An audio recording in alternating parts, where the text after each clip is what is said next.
Pues ya estamos de vuelta, pero enseguida nos vamos a la calle porque nos transportamos de la mano de nuestro querido compañero Alejandro Morante, que nos ofrece su sección de incienso y mar. ¿Cómo podríamos conectar la devoción a la Virgen del Carmen en relación con otras deidades paganas o fenicias que han estado aquí en la tierra española? Tradicionalmente, Alejandro, se ha venido recogiendo la idea de que la Virgen del Carmen, en sus múltiples particularidades, se relaciona, por ejemplo, en el caso malagueño, se relaciona con los fenicios, ya que había una serie de deidades relacionadas con las aguas, con el mar, como por ejemplo se menciona habitualmente Nastiluca, y con la veneración, la amplia veneración que tenían cuevas en la ciudad de Málaga. De hecho, se pone en relación, por ejemplo, las cuevas del Rincón de la Victoria, ¿no? Esta idea será interesante porque como que hay un sustrato que pervive socialmente en la cultura relacionada con imágenes que bendicen o que tienen relación con las deidades fluviales, ¿no? En este caso marítimas, ¿no? Y parece ser que ese podría ser uno de los primeros orígenes que tenemos que tener en cuenta, de ese sustrato que va perviviendo del periodo fenicio, que se extiende por todo el periodo grecolatino, pero que ideológicamente pervivía en la gente, pervivía en el campo y pervivía en la gente del mar. La devoción a la Virgen del Carmen relacionada con las gentes que trabajan en el mar o incluso con la Armada Española, se puede decir que surge muy a posteriores, porque la devoción primigenia de la Virgen ligada al mar era la imagen de la Virgen del Rosario. Ahí recordamos la célebre batalla de Lepanto. Claro, esa idea tradicionalmente en el contexto español y latinoamericano fue la Virgen del Rosario la que ayudó a las tropas, por ejemplo, bueno, a las tropas no, a la Armada Española en la famosa batalla de Lepanto, y hay imágenes, por ejemplo, como la Virgen del Rosario de Granada, que se vinculan directamente con la flota, ¿no? Y es que efectivamente, Alejandro, ha habido como un cambio iconográfico, ¿no? Lo que era propiedad de los dominicos de la Virgen del Rosario, poco a poco fue ocupando, ese lugar se fue ocupando por la Virgen del Carmen, pero sigue habiendo muchos sitios costeros que también están relacionados con la Virgen del Rosario. Por ejemplo, de hecho en Málaga la patrona del barrio es la Virgen del Rosario, ¿no? La Virgen del Carmen de Cádiz, que es la patrona. Exactamente, ¿no? Pasa en muchísimos sitios, ¿no? Aunque la Virgen del Carmen es como el epicentro. Perdón, la Virgen del Rosario de Cádiz es la patrona de Cádiz. Efectivamente. Pero qué importancia tiene la Virgen del Carmen, ¿no? Aún así, prácticamente en todo el litoral español será la Virgen del Carmen la que tenga presencia, español y portugués, también latinoamericano, ¿no? Será la Virgen del Carmen quien asuma ese patronazgo reconocido o no. Y ojo, tenemos que tener en cuenta que también que es una devoción de interior. No nos olvidemos que hay multitud de pueblos, por ejemplo en Rute, donde es uno de los grandes iconos devocionales del contexto. Y bueno, ¿y cuándo podemos decir, Antonio, que se vincula la devoción carmelitana a la gente de la mar? Claro, aquí hay para nosotros, en el caso español, sí que tenemos como los datos como muy marcados, ¿no? A finales del siglo XIX pasan dos hechos que son trascendentales para relacionar efectivamente la Virgen del Carmen con el mar directamente. El primero es que en 1901 el Papa León XIII la nombra patrona de las gentes del mar y todo lo que hay alrededor, es decir, pescadores, marineros, etcétera, ¿no? Y inmediatamente en esa misma fecha para nosotros pasa otro acontecimiento totalmente importante, que es que por medio de la reina regente María Cristina de Alburgo y el ministro de Marina, que era Cristóbal Colón de la Cerda, se nombra a la Virgen del Carmen patrona de la Armada Española, con lo cual aquí ya sí que tendremos, con protección real además, la vinculación total entre la Virgen del Carmen y más. Pero recordemos que otras, por ejemplo, a principios del siglo XX, algunas imágenes del Carmen ya fueron coronadas, incluso con la propia asistencia de los reyes, ¿no? En este contexto tenemos que ver también cómo hay un patronazgo de la Casa Real sobre la Virgen del Mar, aprovechando esas circunstancias del Papa León XIII de 1901. Digamos que será el epicentro canónico para la extensión de una devoción que ya venía siendo total, porque prácticamente era el emblema devocional de todos los pueblos de las costas de España.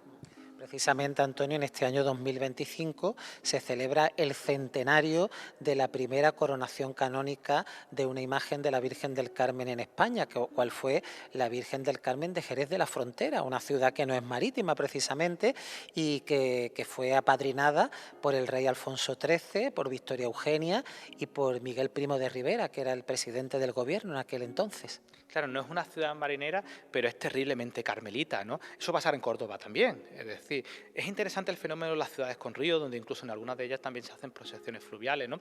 Esas procesiones fluviales en ríos o en mares están directamente relacionadas con esos ritos con los que hemos iniciado esta parte del reportaje comentando, con esas deidades que hacían cuestiones con el mar, ¿no? Y efectivamente la corona y el papado ponen de manifiesto la importancia. De hecho, en Málaga, la Virgen del Carmen del Perché no es patrona reconocida, pero sí que es prácticamente una patrona social de la ciudad de Málaga, Alejandro.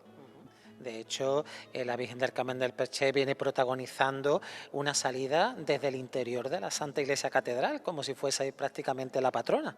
No solo una salida, sino que una entrada, con el añadido además que prácticamente es la única imagen que entra por la puerta principal de la fachada principal de la Catedral de Málaga, o por lo menos lo he hecho en muchas ocasiones. Esto siempre se ha puesto de manifiesto en relación a la importancia que tiene la Virgen del Carmen, la del Perchel y otras tantas, como epicentro devocional de la ciudad de Málaga.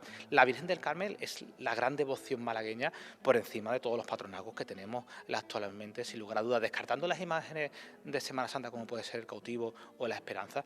Sin lugar a dudas, lo que irradia la Virgen del Carmen es algo muy social. De hecho, en varios puntos de la provincia de Málaga tenemos Virgen del Carmen que están coronadas, entre ellas la propia del Perchel de Málaga. Y bueno, ya si nos extendemos, Antonio, a los barrios marineros, el barrio de Pedregalejo, El Palo, Huelin, La Carihuela en Torremolinos, ¿cómo se siente esa especial vinculación de la gente del mar con la Virgen del Carmen? O El Palo, la barriada del Palo. Totalmente, veremos como en la costa malagueña, la costa andaluza, la costa española, ¿no? Pero aquí de manera muy intensa, ¿no? Porque son pueblos muy acusados de tradición marinera, donde el epicentro devocional está marcado totalmente por el mes de julio, por las fiestas carmelitas, ¿no? Grandes procesiones como la de Málaga quizás es la más vistosa, pero no olvidemos, por ejemplo, la procesión de la Virgen del Palo. A nivel de logística de personas implicadas, es una de las grandes procesiones que se producen en España en los meses de verano, ¿no? En toda la costa, ¿no? Son muy famosas también. En el interior tenemos algunas devociones particulares. Por ejemplo, en el caso de Antequera, es una virgen que se ha recuperado, una devoción que había caído totalmente en el olvido, que tenía cofradía antigua y que se ha sumado al acervo procesional malagueño. Tenemos que mencionar en Málaga de también esas otras barriadas como Campanillas o La Colonia, que no son costeras y que tienen una total vinculación con la Virgen del Carmen, Alejandro. Y lo particular que es en la jornada del día 16 de julio, que la Virgen pise el mar, que se monte en una barca y bendiga a los mares. Siempre había la tradición, yo la escuchaba de pequeño, de que la gente no se bañaba en el mar hasta que la Virgen del Carmen bendecía las aguas. Efectivamente, Alejandro, esa tradición yo la he vivido también en Málaga de pequeño. Eso es muy social, ¿no? Eso tiene que ver cómo los ritos religiosos se entremezclan con los ritos de paso de la ciudad o con el tiempo, ¿no? Y efectivamente, recogiendo esas tradiciones de esas deidades que tradicionalmente estaban vinculadas con el mar, la Virgen del Carmen sale en Málaga como reina que es a bendecir desde el cielo a la tierra y en este caso al mar. Y encontramos multitud de procesiones fluviales que le dan esas particularidades, ¿no? Las que se celebran el propio día 16 de julio como aquellas que se celebran en los días antes o después.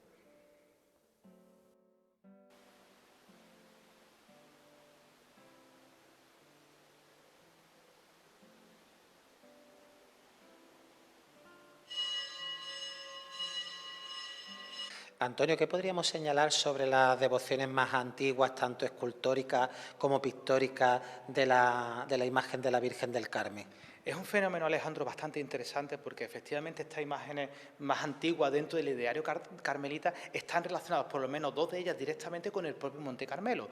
Si recordamos, era el epicentro devocional donde surge la Orden del Carmelo con ese origen mítico. En cierta manera tenemos un cuadro y una escultura que también tiene un origen mítico, probablemente relacionado también con ese Monte Carmelo, ¿no? Y es que efectivamente hay como tres obras que se consideran las más antiguas de la Orden del Carmelo. Hay otras muchas más, ¿no? Pero siempre se vienen a señalar como las prioritarias, ¿no?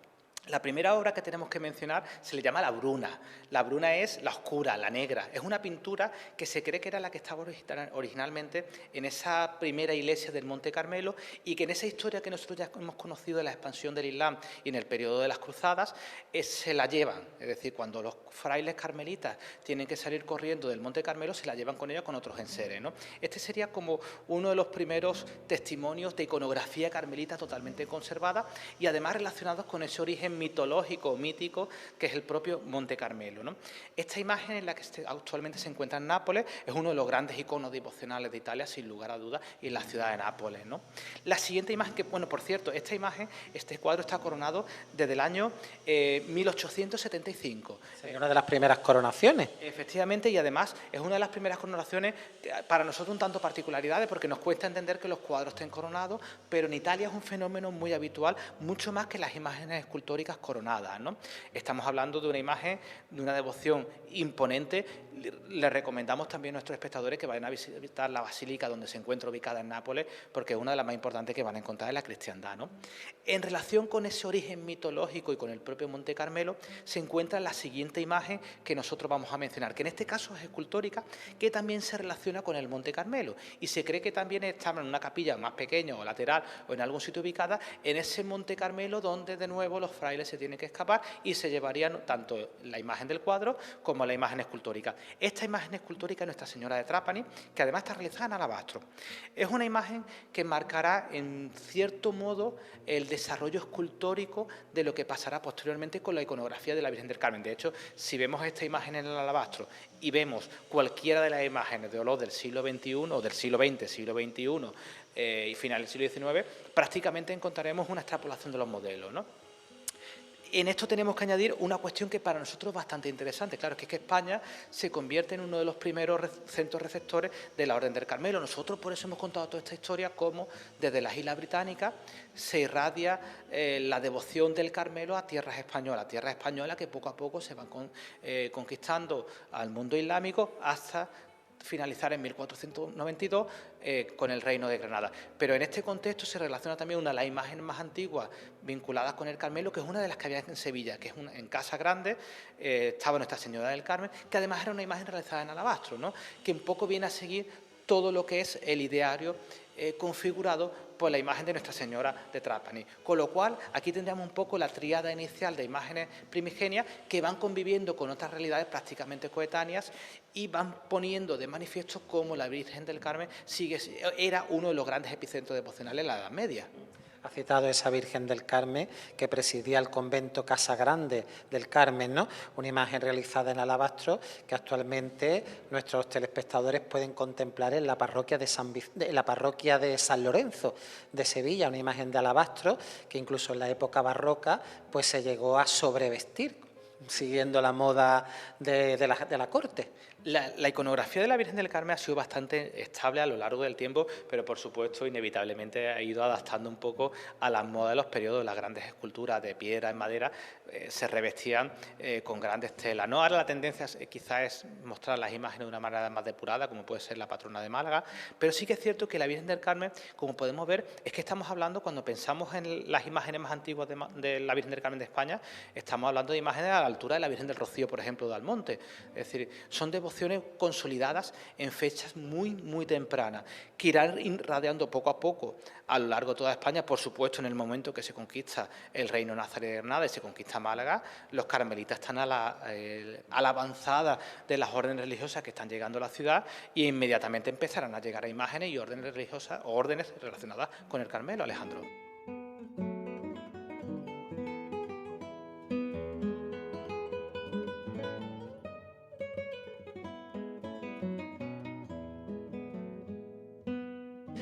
En relación a las palabras que la Virgen le dijo a San Simón Stock en la entrega del Santo Escapulario, vemos también una íntima interrelación entre la devoción a la Virgen del Carmen y las ánimas benditas del purgatorio, ¿no, Antonio? Claro, esa imagen del escapulario, cuando en 1251 la Virgen se le aparece de manera privilegiada a San Simón Stock, será un poco la configuratoria del ideal carmelita en muchos aspectos. No olvidemos también, Alejandro, que la iconografía carmelita es muchísimo más rica. Aquí estamos concentrándonos en la parte relacionada con la Virgen María, pero hay otros múltiples programas iconográficos relacionados con los santos, con el martirio de los santos carmelitas. Es decir, es una fuente extraordinariamente rica que además normalmente suelen inspirarse en su propia literatura, ¿vale? Esa idea la tenemos que tener en cuenta. Incluso para comprender cualquier fenómeno relacionado con la Virgen del Carmen, tendríamos que partir de la propia literatura mística y asceta de la Orden del Carmelo, ¿no? Y es que efectivamente hay una tradición muy marcada, muy popular, relacionadas con las ánimas benditas del purgatorio, especialmente en Andalucía, especialmente en España, incluso en la España más profunda, también en Latinoamérica, ¿no? La Virgen del Carmen se convierte en una de las intercesoras entre el mundo del celestial y el mundo de las ánimas, ¿no? Y es una de esas figuras que directamente, porque es curioso, normalmente son otros santos los que acuden a rescatar las ánimas, ¿no? Después de la Virgen del Carmen será San Miguel también otro de las figuras principales en este rescatar imágenes del purgatorio, como San Cristóbal puede serlo también, ¿no? Claro, si recordamos en esas palabras de la Virgen venía a decir que sería un poco quien llevase el escapulario, no pasaría determinados tipos de tránsito, ¿no? Posteriormente será interesante, por medio de la intercesión del Papa Juan XXII, cuando se codifica de manera específica en 1322 la idea de las ánimas benditas del purgatorio en relación a la Virgen del Carmen. ¿Por qué es importante para nosotros esta cuestión? Porque a nivel plástico, a nivel iconográfico, tendremos una de las grandes representaciones también de la historia del arte que podamos encontrar. En muchas de ellas, efectivamente, veremos la Virgen del Carmen sola o asistida por ángeles, querubines, etcétera, amparando o rescatando a las ánimas benditas del purgatorio, que además todo eso tenemos que entenderlo también en el importante desarrollo que tuvo Alejandro, la devoción a las ánimas benditas del purgatorio en los siglos XVI, XVII y XVIII, cuando la contrarreforma fueron tan habituales como las cofradías sacramentales, por supuesto las cofradías de ánimas. Es un rasgo típico, Antonio, en nuestra ciudad, cómo se sigue manteniendo esa devoción a la Virgen del Carmen y a las ánimas benditas del purgatorio. Tenemos en la parroquia de Santiago un cuadro representando la Virgen del Carmen con las ánimas, también hay otro en la iglesia de la Victoria, un relieve escultórico en la parroquia de San Pablo, y que siguen concitando gran devoción, y muchos fieles se acercan incluso con botellas de aceite, ¿no? Esas botellas de aceite que tienen también esa explicación, eran que se encendían esas velillas de aceite, ¿no? Para pedir precisamente por las ánimas que estaban en el purgatorio. Es una de las devociones más extendidas a nivel social, a pesar de que se le presta poca atención dentro del contexto religioso actual, dentro de la Iglesia Católica. Las ánimas benditas del purgatorio están presentes en nuestras casas, en nuestras abuelas, en nuestras madres, en nuestras parroquias, ¿no? Ese tributo del aceite para que las ánimas sigan trabajando también por la noche es muy extendido. De hecho, en Málaga, por ejemplo, se le conoce como la capilla del aceite, ¿no? Efectivamente, ¿no? Y en otros contextos, como la propia Virgen del Carmen de los Mártires, como también recibe como tributo por esas ofrendas a las ánimas benditas del purgatorio. Se trata de un fenómeno extraordinario hispánico, el concepto de las ánimas benditas del purgatorio. En muchas iglesias relacionadas con la Virgen del Carmen, precisamente encontramos esta idea de la Virgen intercediendo o rescatando a las propias ánimas benditas del purgatorio. Es una devoción muy marcada, muy social, muy popular, que tiene una serie de particularidades. Es una devoción que también muchas personas como que le tiene miedo, es curioso, a las ánimas benditas del purgatorio, ¿no? Pero existen múltiples rezos, novenas a las ánimas benditas del purgatorio para que sean las propias ánimas que asistan a los pobres mortales condenados a morir también, ¿no? Es un fenómeno quizá dentro de la dramaturgia católica actual de los que más pervivencia tiene de reminiscencias antiguas, ¿no? Y como no, como venimos diciendo, la Virgen del Carmen se sitúa dentro de esos centros trabajadores o de deidades relacionadas con el trabajo con las ánimas benditas del purgatorio. Alejandro. Antonio, también sería significativo reseñar la iconografía o el papel de la Virgen del Carmen como Madre de Misericordia, una madre que acoge bajo su manto a todos sus hijos. Claro, en el contexto hispánico quizás nosotros estamos más acostumbrados a las representaciones como canónicas de la Virgen del Carmen, es decir, las procesionales, la Virgen, como hemos mencionado, con el hábito, con el manto, etcétera, ¿no? Pero existen otras vírgenes del Carmen que son extraordinariamente ricas, y efectivamente una de ellas como intercesora o como Virgen de la Misericordia, es decir, esa Virgen que extiende su manto y que recoge a multitud de personas, y además encontramos representaciones también bastante antiguas, y en esas representaciones aparecen obispos, niños, reyes, etcétera, ¿no? Y se nos abre como una Virgen del Carmen totalmente a lo grande, ¿no? Porque abre su gran manto, ¿no? Que esa idea después se ha recogido mucho, se ha puesto en relación con los grandes mantos malagueños, ¿no? Como intercesores. Esa idea también la tenemos con la Virgen de la Merced, por ejemplo. Es una de las devociones también que asumen esa Virgen que abre su manto y recoge una comunidad. En España encontramos, por ejemplo, en el Museo de Bellas Artes de Valencia, en otros tantos, esta imagen es algo terriblemente representada, y quizás fue una en su contexto de las más importantes en el contexto de la imaginería devocional pictórica. También son significativos esos cuadros de Zurbarán que se encuentran en el Museo de Bellas Artes de Sevilla, que son representaciones de la Virgen de la Merced, que como acoge a todos sus hijos con ese manto de misericordia. Y además son órdenes que prácticamente son coetáneas, con funciones diferentes. En el caso de la orden de los mercenarios, no nos olvidemos que era una orden dedicada a rescatar cautivos, pues tenía totalmente todo el sentido de la extrapolación de esos elementos de la Virgen de la Misericordia que estamos hablando en relación a la Virgen del Carmen, Alejandro.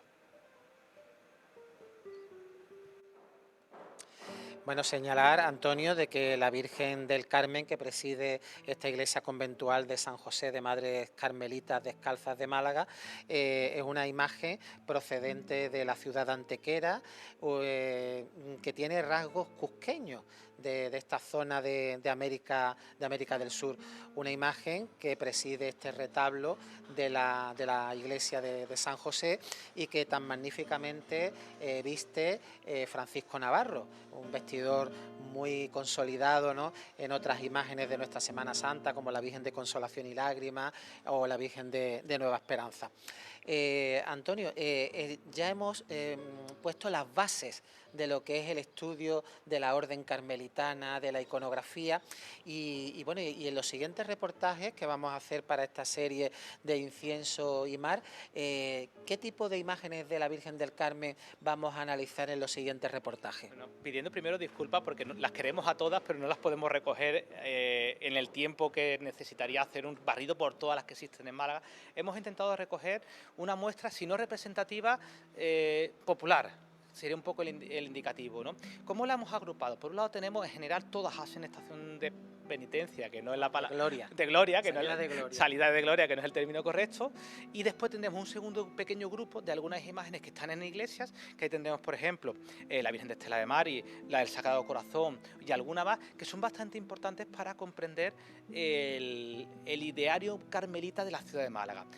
Posteriormente vamos a dedicar a las grandes devociones carmelitas de la ciudad, como puede ser, como no, la Virgen del Carmen del Percher, Palo, Huelin y Pedregalejo, y tendremos que terminar nuestro... La Virgen del Carmen de los Mártires. La Virgen del Carmen de los Mártires, efectivamente, con una particularidad que es una devoción bastante fuerte, con un ajuar extraordinariamente rico y que en la actualidad no saca en procesión. Será de las, digamos, de las que no salen en procesión, las que tienen mayores particularidades, porque las otras no tienen esos ajuares tan ricos. Me refiero a las que están en Estela Maris, por ejemplo, o en San Gabriel, ¿no? Y finalmente hablaremos posteriormente de una novedad que se va a presentar en los próximos días y que nosotros, Dios mediante, tenemos la oportunidad de hablar de cómo sigue continuando la devoción de la Virgen del Carmelo en el futuro, lo que será ya presente, con nuevas producciones escultóricas. ¿Y qué nos podías comentar de esa novedad, Antonio? Bueno, de momento podemos contar pocas cosas, ¿no? Ni siquiera vamos a decir el nombre del escultor, a la espera. Lo que sí que tenemos que afirmar que va a llegar una imagen para la ciudad de Málaga, que es una imagen bastante imponente, que va a aportar varias particularidades iconográficas que no hemos visto hasta el momento en todo lo que nosotros hemos mencionado. Es una imagen que va a estar destinada a un sitio bastante particular que era necesario que se pusiese en valor, y es una imagen a la que se le está poniendo muchísimo cariño y que Dios mediante nosotros vamos a intentar contarles en la primicia más absoluta, pero vamos a crear un poco de... Dejamos en la recámara. Lo vamos a dejar en la recámara, esperar que siga su proceso natural de acabado, de consolidación. La imagen actualmente está prácticamente terminada, a falta de presentación y bendición, y nosotros estamos haciendo la gestión, Alejandro, para que podamos colarnos entre bambalinas y contarles a nuestros espectadores esa nueva realidad carmelita mariana que va a llegar próximamente a la ciudad de Málaga. Y ya para finalizar este reportaje que estamos dedicando a la Virgen del Carmen, ¿qué nos podías comentar, Antonio, sobre ese sentimiento identitario que tienen los malagueños con la Reina y Señora de los Mares? A la hora de abordar esa pregunta, Alejandro, es que la respuesta no es compleja, pero sí que es difícil en el sentido, cuando hablamos de la Virgen del Carmen, hablamos de la identidad de Málaga. Hablamos de una Málaga muy antigua, de una Málaga pobre, de una Málaga marinera, de una Málaga que ha sido capaz de reinventarse, donde la costa se ha destrozado totalmente, pero la Virgen del Carmen sigue estando presente. Y además sigue estando presente en su manera tradicional, que normalmente es sobre una javega. Sobre ese barco, esa barca tradicional malagueña, en muchos sitios se aboga por intentar seguir utilizándola, en otros, por motivos logísticos, se han buscado máquinas muchísimo más grandes, ¿no? Pero hablar de la Virgen del Carmen en Málaga es hablar de uno de los símbolos identitarios más fuertes de la ciudad, de uno de los símbolos más coetáneos, uno de los símbolos de cohesión también más interesantes, y es uno de los momentos que podemos ver una Málaga más tradicional. Podemos ver la Málaga de los marengos, la de los fajines rojos, la de los pantalones remangados, la de la alpargata, la de los remos, todo eso nos permite verlo en el Carmen. Quizás el Carmen nos permite ver una Málaga menos refinada para muchos casos, pero una Málaga que sigue siendo extraordinariamente popular, porque la Virgen del Carmen Alejandro es una virgen malagueña y es una virgen, una devoción extraordinariamente popular entre los pueblos de Málaga, entre la gente de Málaga. Pues animamos a todos nuestros telespectadores a que sigan esta serie de reportajes en los cuales pues le iremos desgranando esa iconografía carmelitana que se encuentran por los distintos templos de nuestra ciudad. Pues muchas gracias, Alejandro, y ahora sí, ya hemos llegado, ponemos el punto y final a esta semana desde el balneario de los Baños del Carmen, pero recuerden que el lunes estaremos aquí con todos vosotros para continuar disfrutando del verano, de la actualidad, de todo lo que acontece en Málaga desde el balneario de los Baños del Carmen con este Málaga TV de verano. ¡Feliz fin de semana! ¡Hasta el lunes!